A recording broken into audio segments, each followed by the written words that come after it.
All right, guys, welcome to episode 2 of my podcast. And today, I have a very special guest. Well, not very.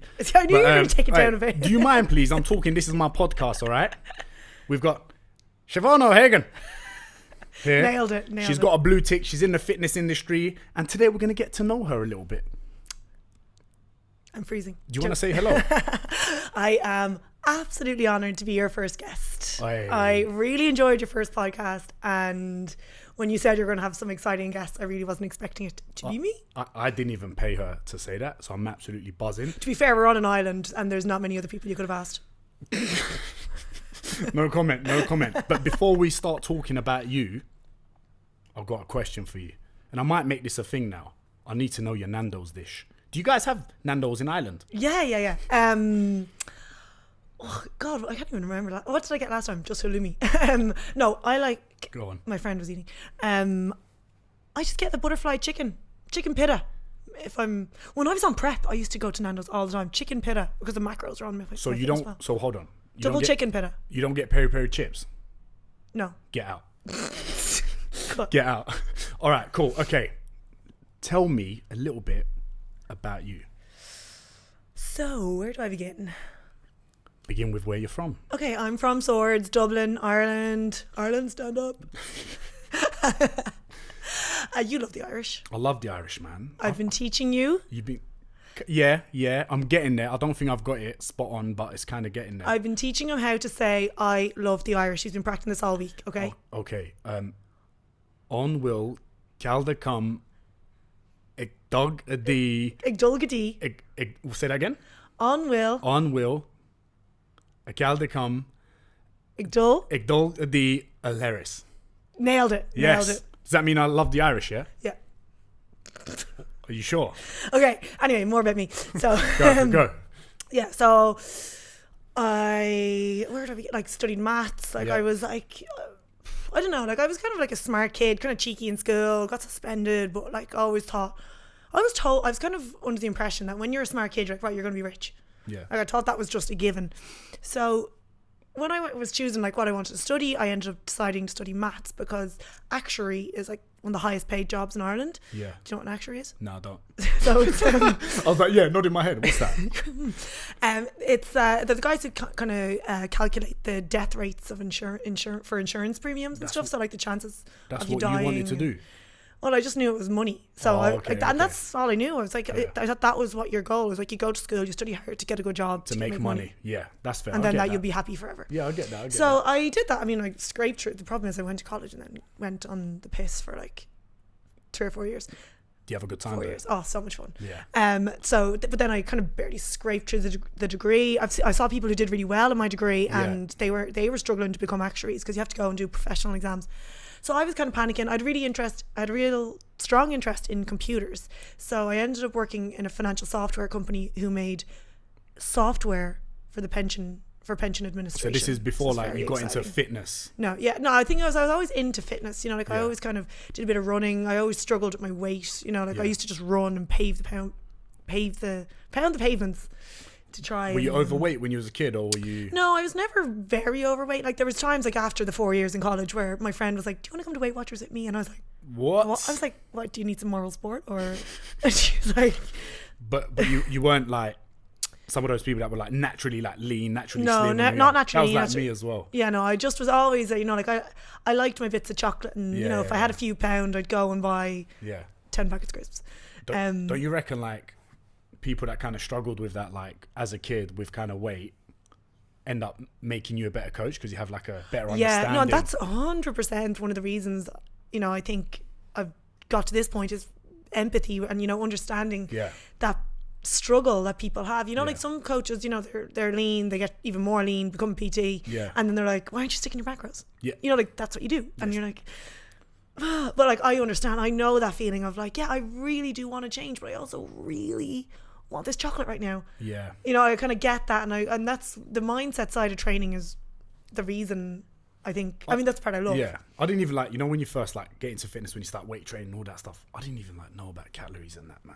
I was young. No, but either did I. Imagine if you knew from a young age if your mum or dad actually told you about energy balance or the simple things like being more active? My little brother, like my baby brother, taught me, because he was watching YouTube videos. Like I started weight training because I don't know, I've kind of figured out that someone was like, oh, if you weight train, you'll get in good shape.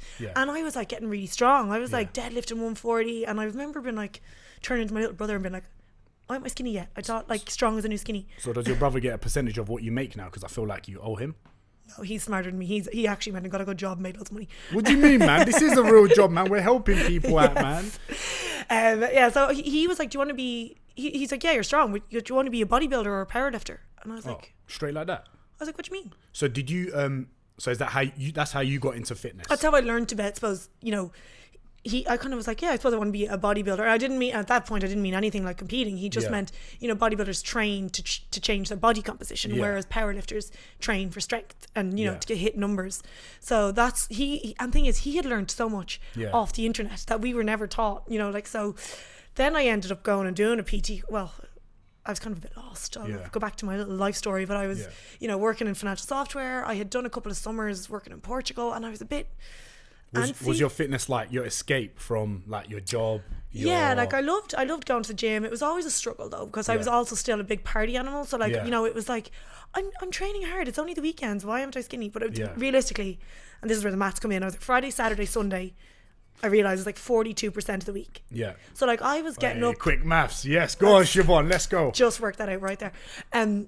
So when I used to be like Monday evenings, I might make it to the gym. Tuesday, I'm like train hard. Tuesday, Wednesday, Thursday, and then Thursday afternoon, I'd be like, oh, I go for a wine at lunchtime, and then it would roll into the weekend. Might do a training session, but realistically, I wasn't handling my nutrition. Like I was training a bit, but and I thought I was training hard, but when I stopped and actually took a hard look at myself, I was not. Pretty much the way I am now. But so I was kind of stuck in my job. I had the perfect life. I was living in D4. I had the apartment. I had the boyfriend. What's D4? Is that an area? It's like the posh part of Dublin. Oh, really? Yeah. I didn't belong there. So is all the people from Dublin, everyone from the hood is not going to like that area? Yeah. I'll swear down. Okay. All right, listen, I'm still from the hood. People from Ireland. Yeah, I'm one of you guys. Not like this person. I just realised. You got all of Ireland the hood. I just realised this couch looks like couch casting. Do you know what that is? No. It's porn, don't worry. It's nothing like that, I swear, yeah. But all right, so you... Okay, so basically, I'll just tell you how I got into fitness was I had a good job, everything, and it was... I just felt like, is this it? I was 25 and I was like, okay, I've got the good job. Like, I had the desk and I was like, is this it for the next 40 years? Yeah. Like, what else? What, until I retire at 65. Yeah, so I did a year in recruitment because I thought it'd be more social and I love chatting to people and I thought that would do well, and I actually did do well in recruitment, but I'm not surprised, man. You're good at talking. I thought this was my podcast, but she won't stop. No, I'm joking. Carry on. So I did a year in recruitment and I was kind of like, then I was really lost. After that, I remember I got a bonus. Yeah. And then like in a few days later, I went in and handed my notice because I was like, it's too stressful. You worked all that for a bit of a bonone and you weren't even I was like, the money's not doing it for me. I actually ended up going back to my old job because the hours were nicer.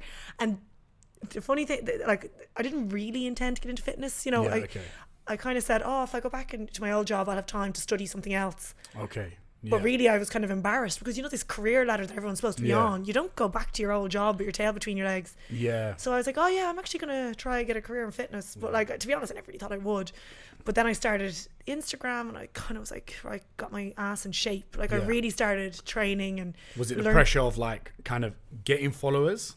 You had a bit of pressure where like, okay, now I have to be in shape. And it's mad because I feel like so many women have that sort of pressure now with their Instagrams. Yeah, that's the problem though. And they put too much pressure on themselves. And luckily I've kind of shared all the ups and downs that people support me when I'm like not in great shape or in great shape or whatever. You talk about a lot of that on your socials, right? When you don't feel good, you say it. When you feel really good, you say it as well. Like I see a lot of girls, especially bikini competitors, who, they compete and then you don't hear from them for 6 months then, or it's all throwback pictures because they feel this pressure that because they've put that up, it's like that's the way I have to look all the time.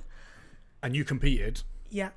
We're going to open that can of worms. When wait, that's always a touchy subject, man. Especially for women, I feel like it really, I'm not going to say messes up women, but in some cases it really does. It really did mess me up. And it's only now nearly 3 years later that I can look back and see it, because at the time I was like, this is normal, this is healthy.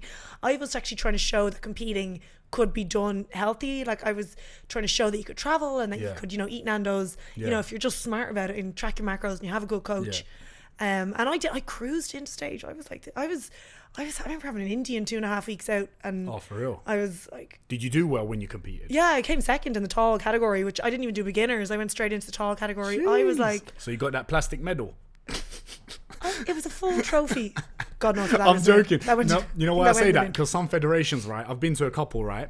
And they create these random categories to get people to pay. I've seen them. Yeah. To pay. So they get into another category, they make more money, and they make this dead plastic card that says, hey guys, you're now a pro in some dead federation. No, I don't know what. Like, to be fair, like I was shredded. Like you could see the veins running through my stomach, and in fact, I wasn't that restricted on the way down, or like on the way on into prep. So like I was having like Nutella, chocolate, like in moderation. Obviously, I was counting macros, but my body was screaming out for calories, obviously, because it was you're not designed to be that low body fat. No. So within the next few days, obviously I was like water depleted or whatever before. So as soon as I started eating again, I didn't feel like I binged that bad, but like I swole up. Like within 3 days, I was and because I had so many eyes on me, and so it felt like everyone was watching what I was doing. And so you went straight back to like your normal calories? No, well, I went like 3 days later. I remember I was like, I need a gym. I need to find a gym where no one knows me, because I was so embarrassed at how fat. And and if you're watching, you can see I am using inverted commas there. I constantly, from that moment forward, felt fat. I know what you mean. I was tiny. Like and were you going back? I bet you kept going back and looking at those photos where you were on stage and thinking, why don't I look like that now? Yeah, to be honest, I didn't even use my stage photos that well. I know James always says, why'd you do this, just to get profile pictures? I didn't even really use it, because I always like to post the way I am now. So even a week later, I was like, I can't use them. I'm so much fatter now, and like I'm using those words very very lightly, but that's what was going on in my head, and that's what messed me up so much, was that this constant feeling of going backwards. And that's why I fell out of love with hypertrophy training as well, because that was always, you go in and you feel like, okay, I'm getting a little bit leaner, I'm getting a little bit stronger, but because I was going backwards, it was like I was putting on weight, so I felt like I was pissing in the wind, and I kind of just lost. I was just lost then. I always try telling people, like, I think it's great that you have like an aesthetic goal. It's fine when you go into the gym, or if you want to compete or whatever, that's cool. I feel like bodybuilding in general, doing high reps, high volume, all that stuff, is actually a really nice entry level into fitness to get you to understand how you should move, how you should execute each rep or whatever. But then eventually, I feel like you need some sort of performance goal to keep you going to the gym. Because after you competed, you went on stage, you're lean as hell. Like, you're lean. You're probably not that happy on stage. I know, it's funny because so many girls, want to be leaner, want to be shredded. And I'm like, I feel like completed it, mate. Like, I can tell you, it's not the be all of it. And I remember on the way down, I would say down, like in weight. I remember getting I had these jeans from Penny's or Primark, as you say. Okay, Primark. And they were cheap enough. I had them in a 12, and then I had to buy them in a 10, and I remember having to go and buy them in an 8, and I was like, I don't want to be an 8. Sounds stressful. No, they were like €13, so I was like, I don't want to be an 8. And then, but the thing is, then on the way back up, I remember being raging that I didn't fit back into the 8, even though it was weird, because I knew in my head, I was like, no, you knew you didn't want to be this size. So it was this split brain going on. Even online, I felt like I was trying to love this new body and trying to share that message, and it was trying to get that across, and it was probably conflicting for people watching. I wonder, and like some people say, I could see you were struggling. Some people were like, were you lying at the time then? And it's mad, isn't it, when you look back at those pictures, you're probably at those pictures, when you look at them now, you know that you're really lean. You're probably looking at the mirror at that point going, oh my God, I need to get lean. And now you look back at it, you probably think, I was an idiot. Because I'll do it. I'll do it. I feel like everyone does it. I always say, if you look back at the pictures where you thought you were fat, I'm always like, I wish I was as fat as I was then. Because I was only looking at pictures even from like the last time I was in Bali before Christmas, and I was like, geez, remember it's hot. Like, it's just, if you learn to just appreciate yourself day to day, that's when, then it gives you room to improve. I'm going to get very deep there, but no, that's right. That's good. That's good. That's why we're here, man. I want to hear about all that, because I haven't really actually spoken to someone. Well, this is my first guest, I've never spoken to anyone before. And I feel like it's going to be a sick one, because you're talking about competing, and it's always that topic is always very touchy with some people. I know, the people that compete, get very touchy very quickly. And this is what I really struggle with, because I made a lot of good friends through competing, but they turned against you. Well, some of them did, but so many people I know really well who suffered as well and never spoke out. And it's only when I spoke out, they were like, "Thank you for speaking out." Like, I felt like that, and I was like, "Why didn't you say you felt like that?" Because then I only did it because you said it was great. Yeah. But I mean, I'm not blaming anyone or anything like that. But the way I described it recently, I put up a post recently saying that I'm healthier now than when I was then. And one of the way I tried to explain it was like a rugby player getting a concussion. That, you know, like if I was a rugby player and I got a concussion, I would say, I don't recommend you doing it. Like, look what happened to me. Like, it might not happen to you, but like, it is possible. And to be honest, it's not worth it. It's not worth that risk. And that's the way I see it. Like, I still respect competitors the way, you know, a rugby player would still respect rugby players, still enjoy watching the match. But I would never do it. I think it's shit. I ain't gonna lie. I don't like. Yeah, no. Looking back now, I know. To be honest, when you're in that circle, you can you feel so accomplished. You feel like you're achieving something every day. You feel like you're being your best self. I respect like bodybuilders, like discipline, the way they are. Mad. It's unreal. There's nothing else that takes over your life that much. There's no other sport. But then at the same time, then you step back and you're going, but why let something take over your life? It's funny because I feel like so many people like they're chasing like sponsors for like this. Like for like some protein code or something, which doesn't actually make them that much money, but at that point they get so sucked in being around that community. I don't think they realize how difficult it is. How difficult it is to actually get those sort of sponsors, right? Yeah, the thing is, like, the reason I have sponsors is not because of my physique or my performance. It's because people like listen to what I'm saying and they trust me. And that's something that takes years to build up, is like actual trust. Like, I've turned down so many things. Like with my protein, it's great. Like, and with them, it's just like share what you like. So like, I love all the clothing, and I just show me wearing it in a real size and not just, you know, girls doing cable kickbacks and I sometimes see like leggings. I notice as well, like when you post like stuff about competing. Do you watch what I post? Yeah, man, of course I do, man. I no, mean, you don't. You just put in some research. You're living in my house in Bali and that, so obviously I have to. It's just to confirm, it's my house. It's her house. I'm just staying by the room next door. She told me she'll let me stay if she lets me go on the podcast, you know. I'll let you come on the podcast for that reason. I'm joking. But I realise like the people that kind of get a bit angry about those sort of posts, I feel like they're the type of people that find it quite easy to manage a lean physique all year round, whereas people like myself, probably like you as well, it's a little bit harder genetically. Because some people are genetically leaner. I don't care what anyone. No, but also my environment is a huge thing, and my environment has completely changed. Like I was like when I was probably at my leanest, besides competing, but when I was just in the office every day. And it was easy because you have a routine, you have everything, and now obviously my life's completely different. I've been on, I don't know how, you know, I'm traveling so much the last 2 years. How good is it? It's so good. It's so good. Traveling is so good. My friends spend so much competing. I'm like, take that money. Take that money. Go travel. Go somewhere. But so yeah, like at the moment, my environment, whatever, because I do my best, whatever I can. So there's some people I watch who are really good at competing because they really manage themselves well off season. You know, as soon as they finish their competition, they go back to their routine of working and everything, and they can handle themselves well.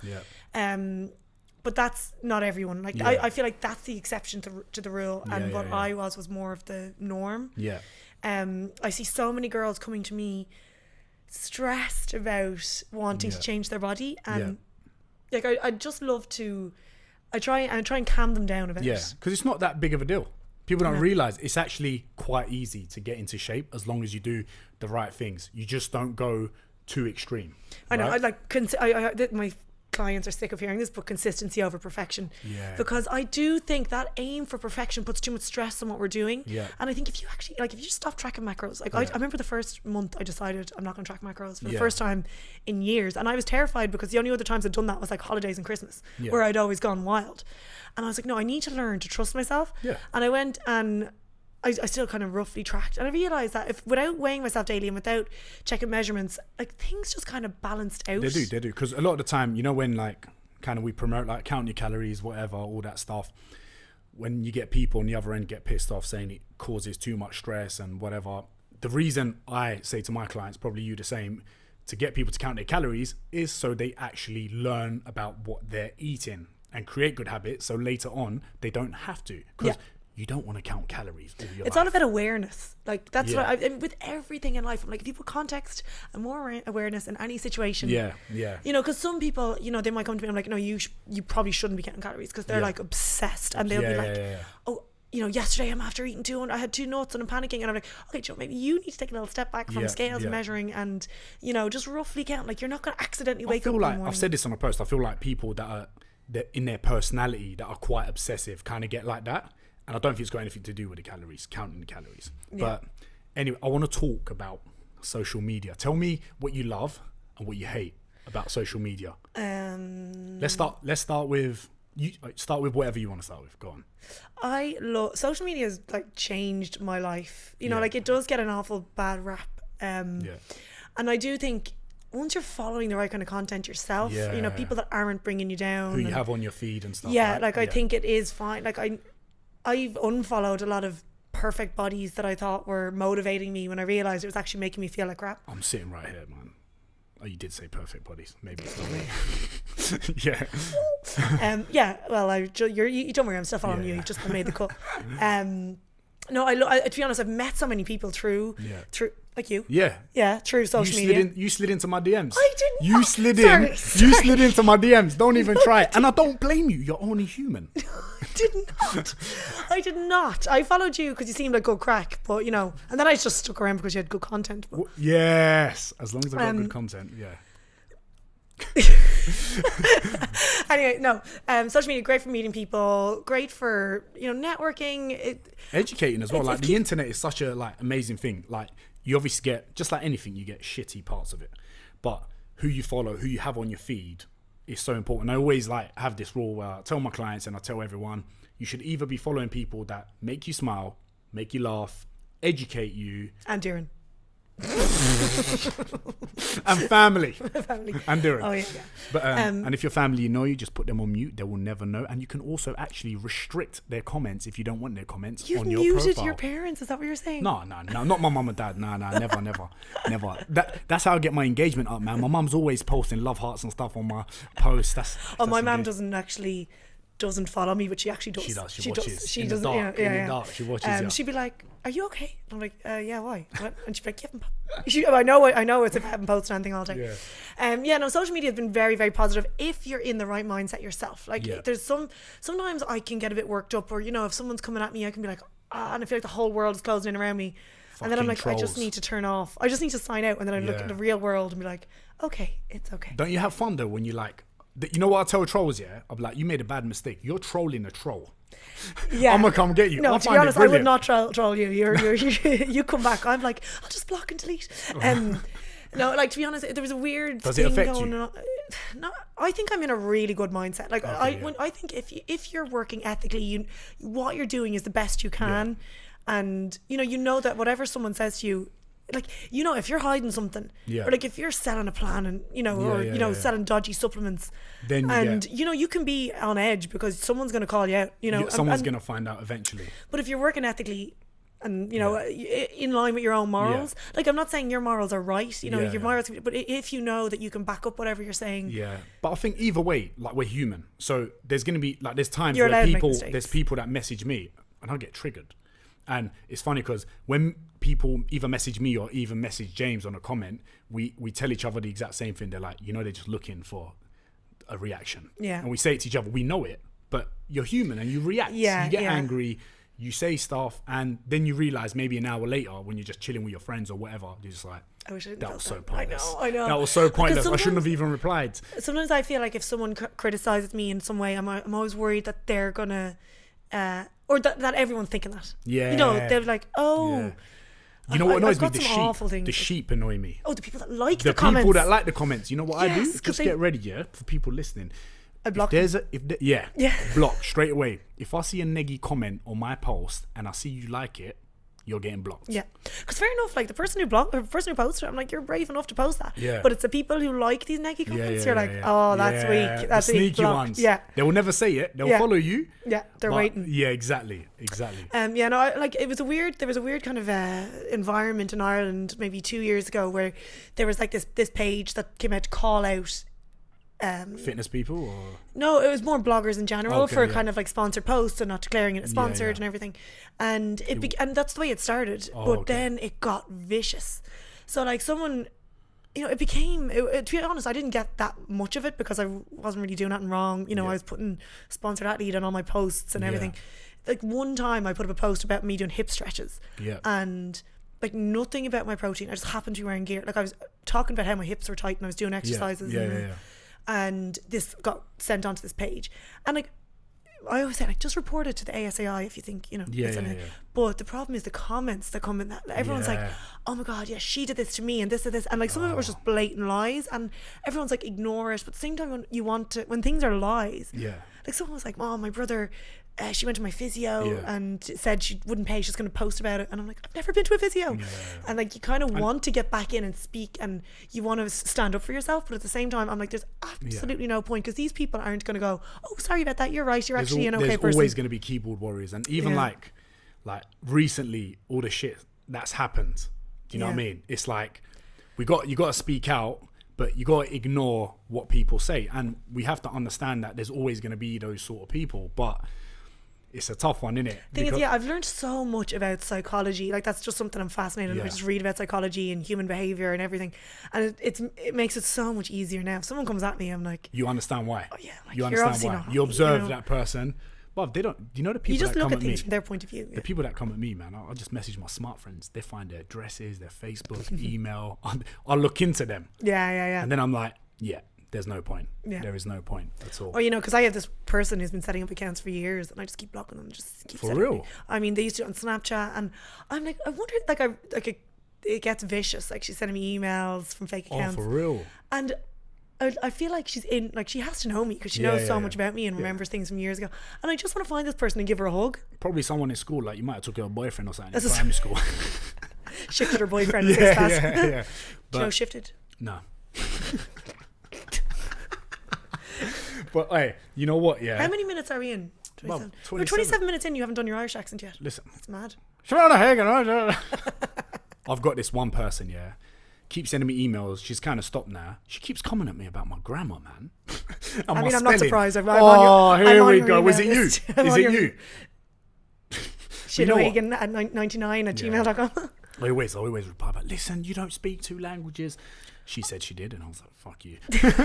No, actually, I put some, grammar is one thing I always notice, and I did on my own story the other day. I put here as in here, not like here. But you know what? And I don't mind. Wanderlust reposted it, and I was like, oh, everyone thinks I'm an idiot. Yeah, but you get the people that message you and be like, hey, you can tell the people that have good intentions by the way they message or what they say. Yeah. And then you tell the people that just want to be a cunt. Yeah. Mind my French, but it's true, and it's like you just said that to try to put me down, try to belittle me for no reason. I get they kind of send us criticism. I honestly think some people, they message you and they're like, they don't actually think. No, they don't. You're thinking, it goes past that bullshit barrier in their brain and they just spit out. It just goes past that. And that's why I've turned off like replying to my stories. You can still message me, but you can't reply to my story because it just kind of makes people think a little bit before they click message. I don't. I do that. You can reply to me anytime. I love my followers. I'm joking. Right. What do you love about socials? I love the support. Like, I mean, I get lovely messages from absolute randomers. I've been everywhere in the world and people have stopped me to say hello. Like in any country. It's cool, isn't it? It's unbelievable. So like, it's crazy. Still like, this is crazy. Like, yeah. And like people are always like, I'm so sorry to bother you. I'm like, are you joking? Like I'm in Mexico and you know, you're wanting to say hello to me. I feel like the people that kind of, if you're in a position where you can make someone's day, make someone smile, take a photo, or even just brighten up their day, and you don't, you're a prick, mate. I feel like you've lost your head. Yeah. I mean, I remember being at gigs and stuff where, you know, you put I'm in Dubai, like it was Paddy's Day, and it was like 2,000 drunk Irish teachers in a field. So everyone knows you. But like literally everyone, but I didn't even get to the bar because I was literally just stopping and chatting, and everyone's like apologising. I'm like, this is insane. Like this is the best thing ever. Like, and literally everyone else that doesn't know me, like, who's your one? I'm like, oh, no one. But it's so crazy because I said that to everyone that day. I was like, you know, make sure you say hello if you see me. But then that day, the gig we went to, the guy who was singing, I got in a lift with him and I pretended I didn't know who he was because I was too embarrassed to say hello. No way. And after me saying to everyone, like, make sure you say hello. I always say hello, man. If I see someone I love, like I'm not gonna lie. If I ever met, if I ever saw Will Smith or like David Beckham or something, You'd probably faint. I'll fanboy hard. I'll probably just one time. You know what happened? Tom Hardy barged me in Soho at Christmas time. Like bumped into you. Like bumped into me, like accidentally. This was like 4 or 5 years ago. I turned around and I looked and I was like, "Are you alright, bruv?" And I looked, it was Tom Hardy, and I went, "Tom." I said, "That's okay, man." And I went for a hug straight away. I hugged him. He was the nicest guy. His missus was there, and she's also an actress. I kind of didn't even acknowledge her, and I feel so rude about it now. I was like, "Hey," but I was like, "Can I get a picture, man? I've loved your Bane character. I've watched Batman like 7 times." Yeah. What do you mean? You don't know who Tom Hardy is? I'm not great with celebs. Oh my days. But yeah, I think it's just, if you got that sort of power, you should spend the time. 100%. There's been days that, where I'm like, oh my God, I'm trying to run away, but you're never, because I also I do worry, like that you piss one person off once and then, everyone goes, oh, I met her and she wouldn't say hello, or I worry sometimes that you might get judged for something you do when you're out. If you're somewhere where like you've been recognized like 10 times and then like you're I'm doing a drunken mess all the time, and then if someone oh no, takes, I don't really care, but if they do, I'll be like, oh shit, I don't want. Well, you don't drink as much as me. I do, but I just handle myself better. No, he's innit? all he's all talk. He is all talk. I'm a lightweight. But I see it. Before I met you, I was like, how do you not get as drunk as James? And you were like, I just don't drink as much. Yeah, exactly. Nah. It's that simple. I was like, I don't think I'll be able to try that one. But the mad thing is, people try giving me shots, all that stuff. I end up not enjoying my night. So like, let me live. No. Let me just, I want to dance. I want to chat to people. I want to mingle. Whatever. I'm the person who's like, shots. Yeah, I'm such a hard ass. Oh my God, I'm such good crack. Give me all the drinks. I'm and that then person I'm dying. that tips it over my shoulder. Or gives it to a fit bird in the club. You give it to James, don't lie. Fit bird. All right. You travel a lot. I travel a lot. What would you say is like, give me like 3 good tips for people that want to travel, that are traveling. What is your go-to? Like 3 things either that you take or 3 best tips that you can give to someone that's going to travel. Just go. Hey, it's like, that is probably like, just go. How many times, before you had that sort of mentality, I remember I used to like, because you get people that like, because of their jobs, families, whatever, they plan holidays in a year in advance, which is cool. And we've kind of got the luxury to just do whatever, right? Because of how we work. And I remember before, I never used to do that. I used to be scared of making that sort of commitment, like, yeah, I've got commitment issues, but what? But like just booking a flight and going. And you realize when you do, and when you get outside of your environment, how much more fun it is and how easy it actually is. I think the big problem that people think is the money, and it just depends on your decisions. Like someone said that to me recently, how can you afford all this travel? And I'm like, but you don't realize I've given up my apartment. Like my €1,400 in rent, €200 in insurance, petrol, everything.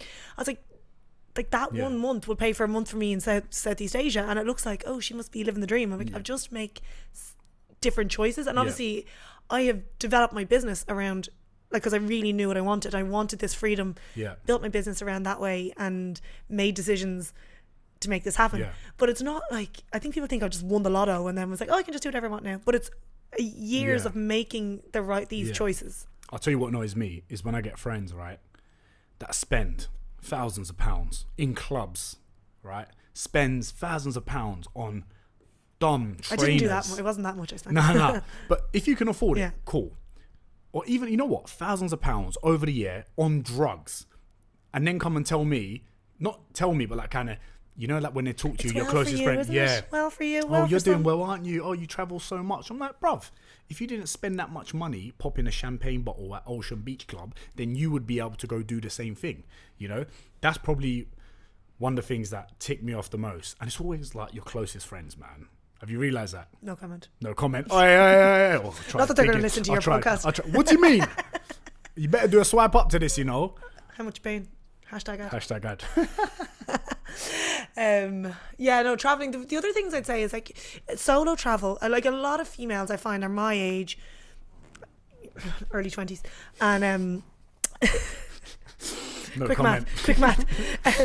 And they want to travel, but they might be in a relationship, they might be single, and they feel like I can't go on my own, and I can't. That's the best. Or one. like they're waiting for friends, and like, the first time I decided, I was looking at Instagram one day and someone inspired me to solo travel, and I booked a weekend for myself in Porto, you know, feeling all inspired. But when it came to going for the weekend, like I was like, yeah, I'm going to Portugal, and everyone's like, with who? I was like, on my own. Like I was so embarrassed, like, but that weekend I had the best, and I definitely would not have had as much fun if I'd gone with someone, because I met randomers. I went on like a walking tour, ended up everyone on the walking tour went for dinner. I was in like some random Portuguese restaurant with people I'd only met. You know, and you end up like making such good friends, like lifelong friends, right? And I love walking around cities on my own with absolutely no plan. I have a book in my bag, and I might sit down somewhere and read my book, or like read your book, get your knee up 24/7, listen to my podcast, and that. I get it, man. I get it. I know what you can do. How many times you can listen to this one? I never listen to podcasts. I'm on myself. I hate the sound of my voice. Really? No way. Do you not think I have a nice voice? Or? It's all right. Jokes. I ruined it working in a nightclub. Say that again? I ruined it working in a nightclub. No. I used to have a higher voice. No, I prefer this then. I do like the accent though. Thanks. I do like the accent. That was a bit put on. Thanks. You know, like when we were talking about social media and everything, do you feel like there's more pressure on women when you post stuff compared to, say, when I post something? Yeah, like I do think about this a lot. Like I look at what you and James are doing and the stuff. Like I remember even saying to James before he was showing me something, I go, what are you going to say if they say this? And he goes, I'm just going to tell them to fuck off. And I was like, you can't say that. Like, and I don't know, the thing is, I just don't really curse. Yeah. I'm even saying that there, I'm like, oh. Yeah.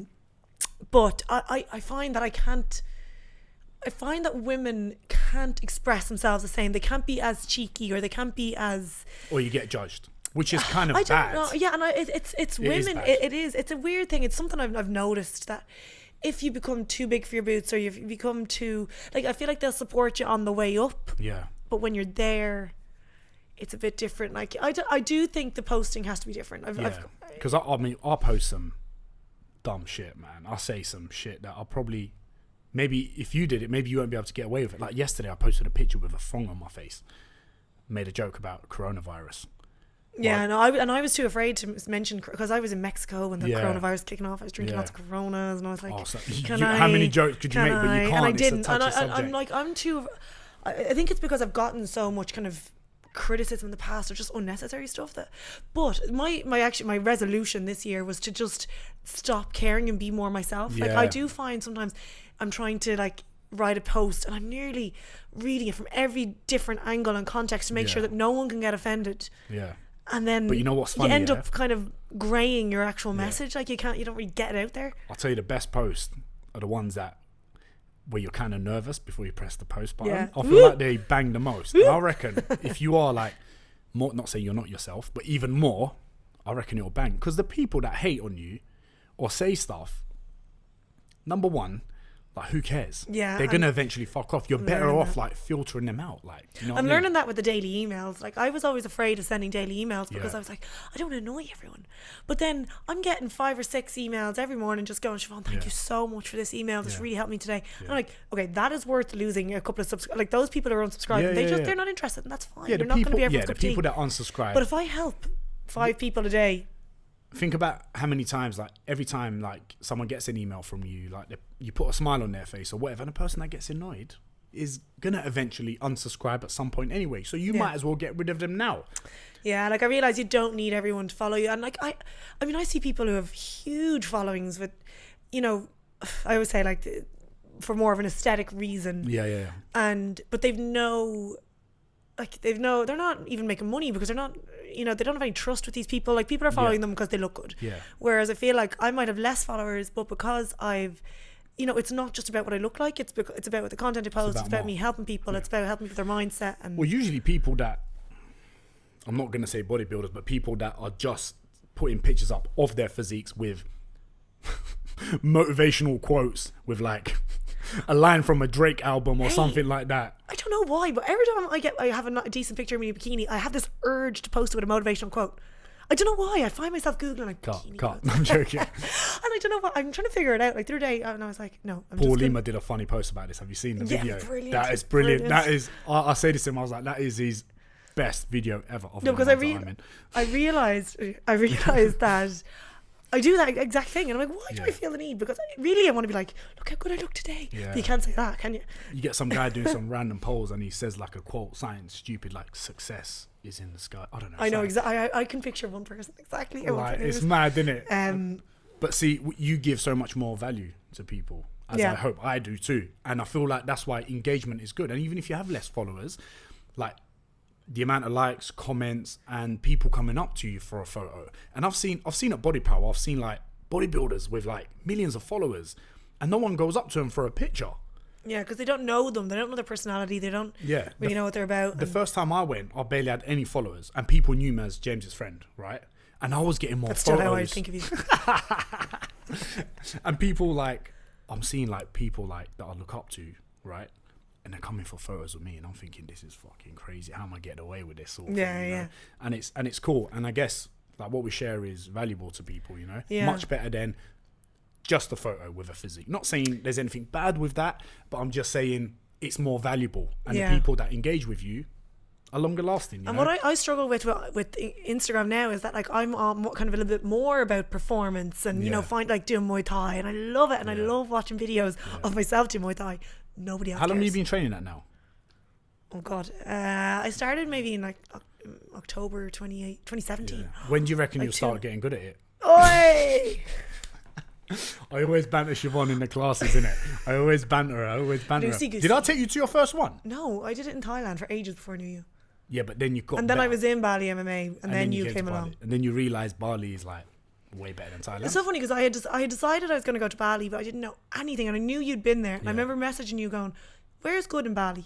And it's so funny because actually when people message me that, I'm like, do some research. But you messaged me, and I remember I was sitting in my apartment with my office and my whiteboard, and you said, you sent me back a video, and you were like, Canggu, look up Canggu. Canggu, So I wrote that on my board all wrong. And then I looked, I thought that's where CrossFit Wanderlust is. That's convenient.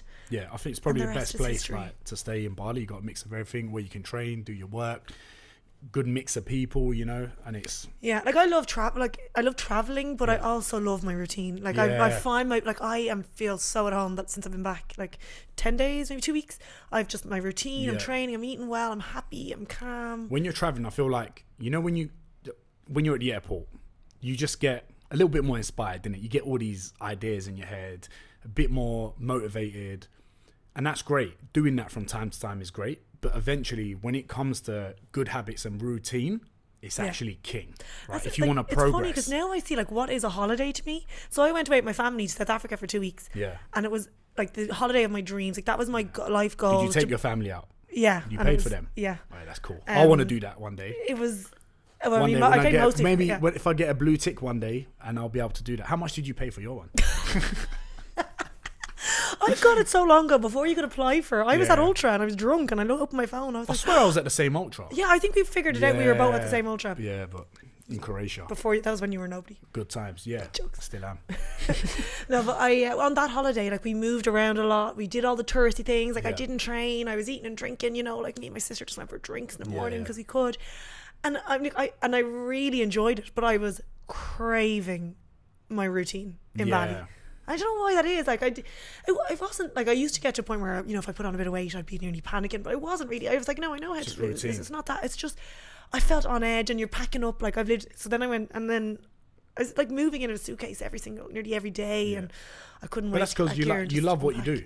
Yeah. So honestly, my days are just and I find that people in general that don't like what they do, their escape is a holiday, is drinking, is doing drugs, all these things that you're just trying to escape from your day-to-day life. And when people ask me, they're like, how often do you work? I'm like, I kind of don't know, because we're kind of always working sort of thing. You're always storing, replying to DMs and all that stuff. And I feel like I don't really need an escape from that now. I might need an escape from other things.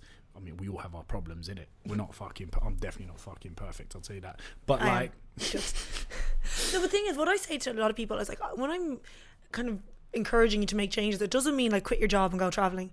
You know, it just means kind of having a purpose day to day. You know, even if you work a little bit less so that you can spend time with your children in the evenings rather than, you know, drive. I remember my neighbour had this brand new car and I was like, I'm so jealous. Should I get one? Looking up like leasing deals. Yeah. And then I kind of realised it was never there. Like it was never there. It was always out working. And I was like, I'm kind of trying to That's get people just to a moment realize of happiness for you, changing right? money, changing ideas around money is a big thing. Yeah. If you work a little bit less so that you have time to do what you actually want to do day to day, you'll have more purpose in your life. Like you don't need, I feel like if you chase what you want to do and you do things that you enjoy, it's the same like training. If you do like a training type that you enjoy, it's going to be the most consistent one for you. And if you're most consistent with training, you're going to get good results. And it's the same with what you do. If you enjoy what you do, you're going to be consistent because you want to be there every time. Yeah. And if you're consistent, you're going to be, I don't know, you make more money or whatever. Do you know what I mean? It's even like the last 10 days, I've just been training, and like I'm getting leaner. And like, obviously I am watching it, what I eat a bit more, but not restricting. And it's just like, God, that didn't even feel like work. Like I'm just enjoying myself every day because I love my CrossFit, I love my Muay Thai.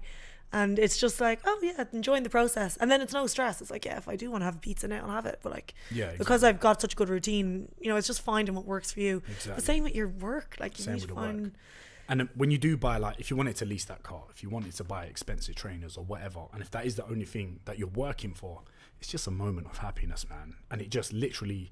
it just fades away instantly. I question myself all the time because I love to say like, oh, I'm not materialistic and I don't care. Yeah. But when I go home, I love to rent a nice car because I sold my car. So I'm like, if I'm going to drive a car for a nice day or not, a few days, I'll drive a nice one. Yeah. And like, so during the summer, I was getting like, I had an Audi A5 S-Line and I was driving around the country and I was like, this is like brand new. And I love driving. Like, it's not that I care what the car looks like, I just love driving.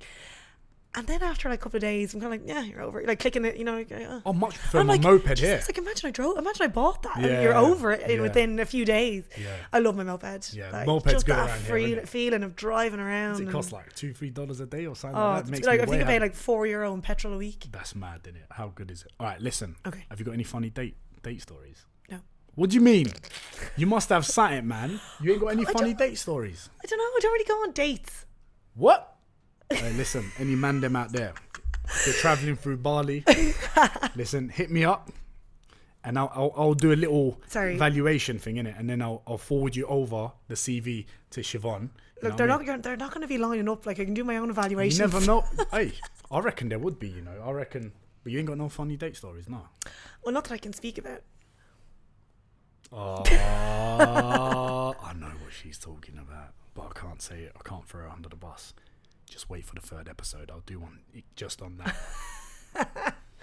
Okay. Where do you want to be in a few years? Do you feel? I know you're happy right now, right? Mm-hmm. I know that because I can see that because I've seen you like every day for the last 10 fucking days. But and yet we still have enough to talk about for this long. Exactly. Where do you see yourself in a few years? Like, do you want to progress with your clients, your fitness? Do you want to, I don't know, write a book, or what do you want? What do you want to do? Sometimes I panic because I'm like, oh, I'm not looking at the future. I'm really just living day to day. But then sometimes, I'm like, oh God, what? Like, people always write that, like, you're going to be a PT forever. You're going to train people forever. But what when I break it down, I always write out my goals, like to really nail down my thoughts and why. I realize I just want to help people be more content day to day. Sick. So like, like obviously I'm doing that now with fitness. Like, I'm kind of taking the stress out of it for them. It's not just like, here's your quick plan. It's like, I want to teach you about training, nutrition, and how to just live it and not you be stressed about it. And you want to get that across to more people? More people, but also to help people more. Like, it's the most cliche thing. Went to Bali, became a life coach. No, you know what? I don't mind about that. As long as you're not this 20-year-old that's trying to be a life coach. What are you talking about? I'm 22. So no, I'd love to study psychology, and it's something I was set on doing last year. I was applying to undergrad. Of course, I was like, I really need to do it in person. I'm not great. I haven't got great discipline for studying. I learned that when I tried to do a life coach course. Did you do it?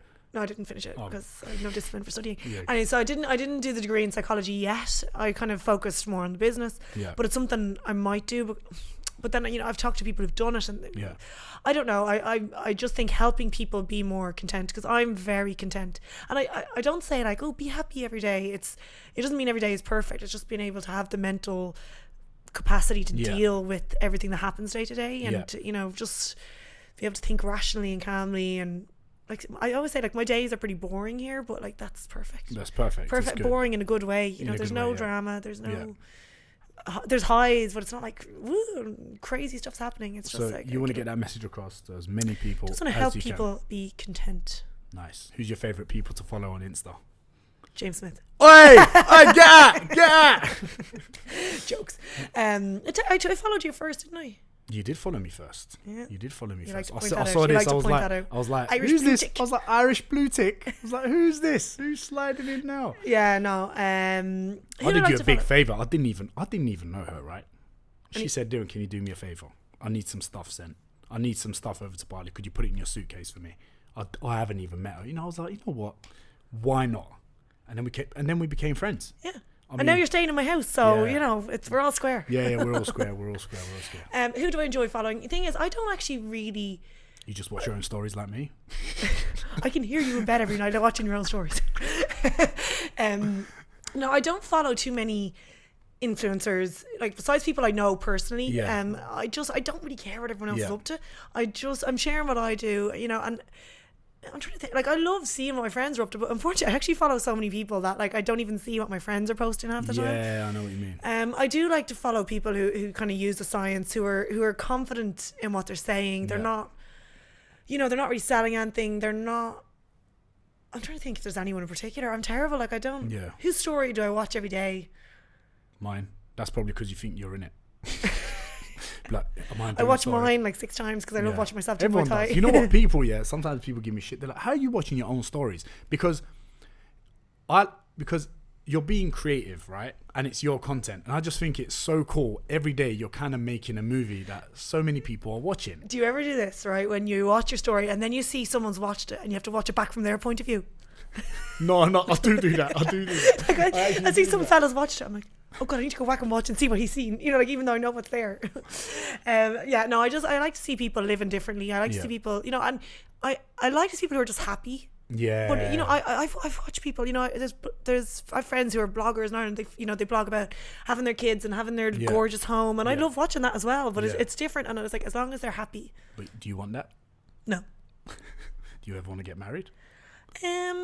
Like I've said that I don't want kids, which is quite handy because I don't feel this pressure that I think a lot of people are feeling at my age. Yeah. Which is weird at 22. But there is that pressure in it, because if you ask your mum or whatever, like my mum and dad at my age would have had me and my sister anyway. So it's like, but now times are changing, innit?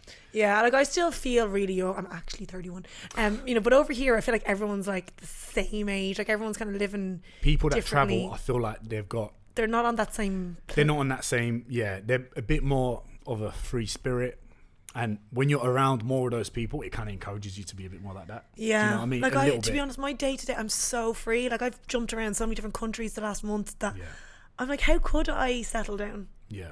Unless I have someone who's going to come to every country with me. I don't know. Yeah. As I don't really want kids, so I'm like, if I get... You don't want kids? No. You don't know. Maybe if you find the right guy, you might have a kid. That's what everyone says. I don't know. I'll have to breathe. To be honest, I've been very convinced about things in the past, and I've changed my mind on things. So like at the moment, I'm like, I'd be happy if I didn't have kids. Is that because you did it too early? Did what? That phase of your life too early. When you get into that long relationship when you're too young, you're like, I didn't even live yet, and now you're living life. It's like, this is so good. You're kind of scared to go back to that. Yeah, like I couldn't imagine. I don't know. I just to be honest, I just love my life so much now. I just know I couldn't continue like this if I had to look after someone else, and that's probably really selfish. And if it happens, it just happens naturally. Yeah, no. And to be honest, if I met someone and it was a big thing, I'd consider. I don't know, but it's not. I'm not in that panic mode that I know some people are in, and too many people, they plan it, and it's kind of forced, and when it's forced, it doesn't work. So I feel like you just kick with the wind. Some people just really, really want kids, and I feel bad for them if they're getting to this, because things have changed so much. Like no one is doing the whole traditional. There are people doing it, but I mean, like there's a lot less of it. There's relationships are becoming so much more transient with Tinder and Bumble, and you probably would know about them. Yeah, I've never used it. Why would I? I've got followers on Instagram. It's true though. Why would? And I like talking to people when I'm out, man. That's one thing I love doing, just mingling with people. You know what I mean? You're all chat though. I am all chat. Thank you very much. I've seen him on nights out. I am all chat. But all right. You're like moving on from that bit. Before we end the podcast, free books for the people that are listening. Free. Apologies for anyone who had just whistled in their ear. Because I know you love. I love reading. You love reading. I love reading. And even at your house, there's like a pile of books. Yeah. And you even sometimes you listen to the same books, like audiobooks, and yes, I'm reading Atomic Habits for the third time. Okay, this is a sick book. Have you read it? That's how good it is. Diren has read it. I've read it. Okay. I've listened to it. I'm not like I can't There's read so many things. I listened to it the first time. Yeah. And there's so many golden nuggets. I was like stopping to pause it to write things down, and then I got the hard copy. Then read the hard copy, highlighted all my good bits. I might just go look at your highlights. Yeah, that's what you should do. Because now I'm listening to it again, but I'm only going back and reading the underlined bits I've highlighted before. It's just cementing things in. So Atomic Habits, 100%. There's a book called A New Earth. Right, it's kind of got me into the whole understanding the whole spirituality thing. Okay. Right, because before that I was like, I studied maths and physics, and this is why this moves here, and I don't believe in anything else. Yeah. But again, I'd like to keep an open mind, see things from different points of view. So I read A New Earth, and it kind of really helped me identify my ego and when that's at play, and identifying with labels. Like I used to be just like, I am fitness. I'm a fitness person. Yeah. And by realising that, like, I'm not actually anything in particular. That's why I changed my name from OH Fitness to Shiv.O'Hagan, which I should have thought about the spelling.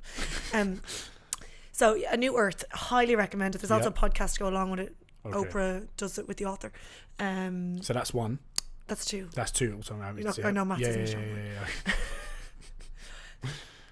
Listen, I've got a C. I've got a C in maths, all right? 3. Oh my God, 3.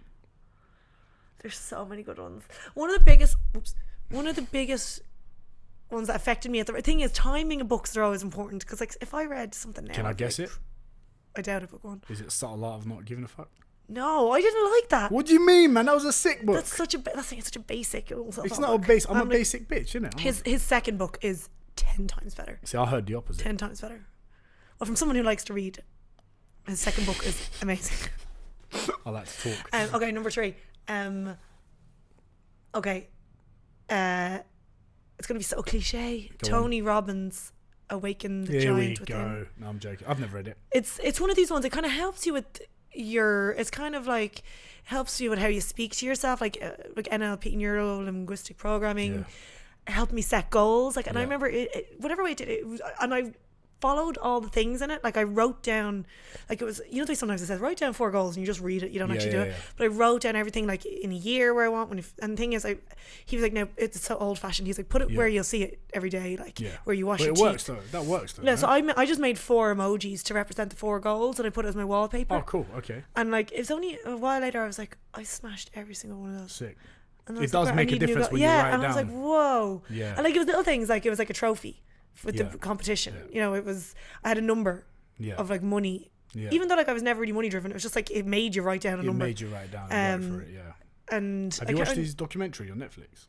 I think I fell asleep. I'm not very good at watching things. I don't watch things because I fall asleep. He's a powerful man. Like when he speaks and stuff, like he has a huge impact. I like that sort of stuff. Sometimes it can be a bit wishy-washy. I know, and I'm kind of in the middle of that, and that's not me, man. And Bali can be very like very spiritual. Everyone's going to like line up their chakras at once, and I'm not there yet. I am spiritual in terms of like I understand taking time to get your brain together and like meditate and like just think your own thoughts, because we live in such a noisy world. I do like that hippie life, but not too extreme, man. You know what I mean? I can't. I'm a few steps ahead of you there, but you'll get there eventually. You've lived there for a bit longer now. Yeah, you'll be wearing your elephant pants soon. Nah, not me. All right, so gonna call it a day. Do you want me to ask you any questions? No, this is weird that you've let me talk so much. What do you mean? I'm good at listening to people, man. Yeah, this is why I did this. I was told to do this. I just want to say thank you for coming on. You're my first guest. I am delighted. This is cool. Yeah, this is good fun. Episode 1, 2 is gonna be Sinead O'Hagan. I can't believe you just called me Sinead. I get that all the time. Hey, that's a sick way to end it, because I knew you would bite at that, and that is exactly what I wanted. I caught a big fish. Thank you very much. Good night and God. Peace. Hey, make sure you subscribe to this on YouTube, Spotify, Apple.